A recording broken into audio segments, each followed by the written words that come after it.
અરવલ્લીના ભિલોડામાં યુવકની હત્યા કરી દેવામાં આવી તો લગ્નના વરઘોડામાં થયેલ ઝઘડાની અદાવત રાખી હુમલો કરવામાં આવ્યો। હરિપુરા ગામમાં વરઘોડામાં ગયેલા બે યુવકો પર હુમલો કર્યો। વરઘોડામાં થયેલ ઝઘડાનું સમાધાન કર્યા બાદ પણ હુમલો કરી દેવામાં આવ્યો। 8 લોકોની ટોળકીએ બે યુવકો પર હુમલો કર્યો। બંને યુવકો પર પથ્થરમારો કરતા એકનું મોત નીપજ્યું છે। અન્ય એક યુવક ગંભીર રીતે ઇજાગ્રસ્ત થયો છે। પોલીસે 8 યુવકો સામે ગુનો નોંધીને વધુ તપાસ હાથ ધરી છે। વરઘોડા દરમિયાન આ લોકોને કંઈક બોલાચાલી થઈ હતી અને એ સમાધાન થઈ ગયું હતું અને આ લોકોએ એના પછી ઘરે નીકળતી વખતે રેકી રાખી અને રસ્તા ઉપર હુમલો કરી અને પથ્થર મારી અને એનું મોત નિપજાવેલ છે। તો અરવલ્લીની આ ઘટના કે જ્યાં વરઘોડા દરમિયાન બોલાચાલી થઈ અને ત્યારબાદ હુમલો કરી દેવામાં આવ્યો હતો। 8 જણની જે ટોળકી હતી તેના દ્વારા બે યુવકો પર હુમલો કરવામાં આવ્યો હતો। મોરબીમાં હડકવાના લક્ષણો દેખાયા બાદ સારવાર દરમિયાન એક વૃદ્ધાનું મોત નીપજ્યું છે। માળિયા મિયાણાના મોટા ભેલા ગામે રહેતા 70 વર્ષીય વૃદ્ધાનું મોત નીપજ્યું। પગમાં 6 મહિના પહેલા નોળિયા જેવું પ્રાણી કરડી ગયું હતું। વૃદ્ધાને છેલ્લા 2-3 દિવસથી હડકવા જેવા લક્ષણો દેખાતા હતા।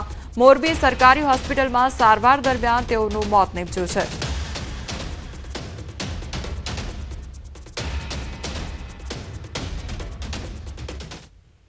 અંબાજીના દાંતામાં પણ એક મહિલામાં હડકવાના લક્ષણો જોવા મળ્યા છે। મહિલાને 7 મહિના પહેલા શ્વાને બચકું ભર્યું હતું, જે બાદ મહિલાએ કોઈ પણ સારવાર લીધી નહોતી। પાણી જોઈને મહિલાને હડકવાની અસર થતી હોવાનું અનુમાન લગાવવામાં આવી રહ્યું છે। અને કૂતરું કરડ્યું હતું એ દરમિયાન એમણે ઇન્જેક્શન કૂતરું કરડ્યા બાદ એક વાર લીધું નથી કે કોઈને પણ બતાવ્યું નથી અને અચાનક જ એમને અત્યારે હડકવાનું લક્ષણો દેખાય છે। અને હડકવાના લક્ષણમાં મુખ્ય લક્ષણ મેં જે તમને કીધેલું કે પાણી પીવાથી ડર લાગે એટલે હાઇડ્રોફોબિયા લાગે એ મુખ્ય લક્ષણ હોય છે। અને આ દર્દી અત્યારે સિવિલ હોસ્પિટલમાં દાખલ કર્યા છે। એમને અત્યારે અમે સામાન્ય દવાઓ બધી ચાલુ કરીશું। હિંમતનગરના ગાંભોઈ પાસે આવેલા વાંટડા ગામે દેખાયો છે દીપડો, તો સ્થાનિકોએ વિડીયો બનાવી વાયરલ કર્યો। વાઘ આવ્યો કહીને વિડીયો વાયરલ કરવામાં આવ્યો છે।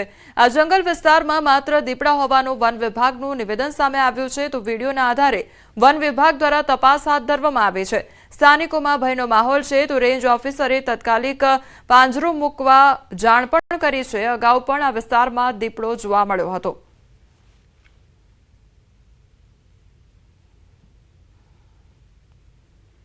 પોરબંદરના સાંસદ અને કેન્દ્રીય મંત્રી મનસુખ માંડવિયા જૂનાગઢ જિલ્લાના પ્રવાસે છે, ત્યારે તેમણે વંથલીના ટીનમસ ગામની મુલાકાત લીધી હતી। ગામડાઓમાં લોકોના પ્રશ્નોને સાંભળવા માટે વંથલી તાલુકાની મુલાકાત કરી હતી।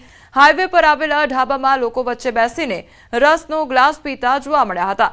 ગામના લોકોએ પોતાના પ્રશ્નની રજૂઆત કરી હતી અને તેમને આશ્વાસન આપ્યું હતું કે તેમણે કરેલી રજૂઆતને યોગ્ય રીતે ઉકેલ આવે તે દિશામાં પ્રયત્ન કરવામાં આવશે।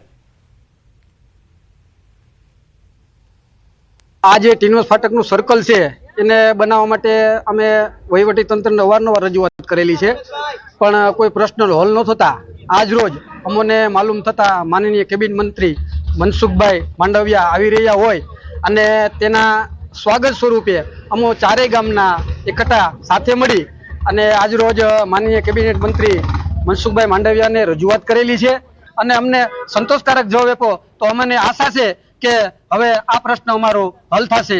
જનપ્રતિનિધિ તરીકે જ્યારે હું જનતાને મળું છું, એમની વચ્ચે રહું છું, એમની શુભેચ્છાઓ, એમના સહકારથી આ ક્ષેત્રના વિકાસના કાર્યો પ્રત્યે અને વિકાસના કાર્યો કરવા માટે મને પ્રેરણા અને બળ મળે છે।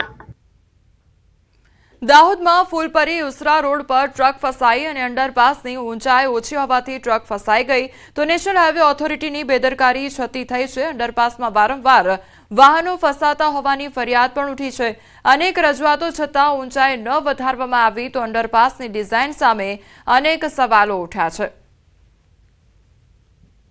તો ટ્રક ફસાઈ જવાની ઘટના સામે આવી છે। જે અંડરપાસ હતો તેની જે ઊંચાઈ છે તે ઓછી હોવાને કારણે અહીંયા અવારનવાર આ પ્રકારની ઘટના સર્જાતી હોય છે। જે મોટા વાહનો હોય છે તે ફસાઈ જતા હોય છે, તો અનેકવાર રજૂઆતો કરવામાં આવી છતાં